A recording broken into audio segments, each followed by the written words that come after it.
Why not use RAID as a backup? Well, first of all, you're misunderstanding what we mean when we say RAID is not a backup. We're not saying that your external RAID that you use to back up your files can't be a backup. We're saying an internal RAID where this is your primary drive that all of your stuff is stored on by default, and this is the second drive that everything is also backed up to because it's rated with the other drive. That's not a backup. A backup should be separate from your primary drive sources. It shouldn't be part of your primary drive sources.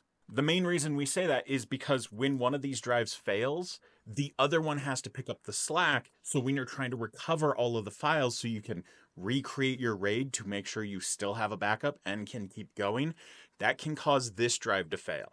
Whenever you have a RAID and you have to recover one of the two drives, then it can cause the other drive to fail. You can have other RAIDs where it uses more drives, but you still have the risk of a drive failing during a RAID recovery. Hence why using a RAID as your primary drive system is not a backup. 100% you can have a RAID system as your backup system as long as that is not your primary system you're running off of. My server is my backup and it runs RAIDed drives.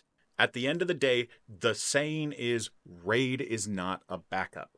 That just means it is not a backup on its own. You have to have something else besides just your system using a RAID.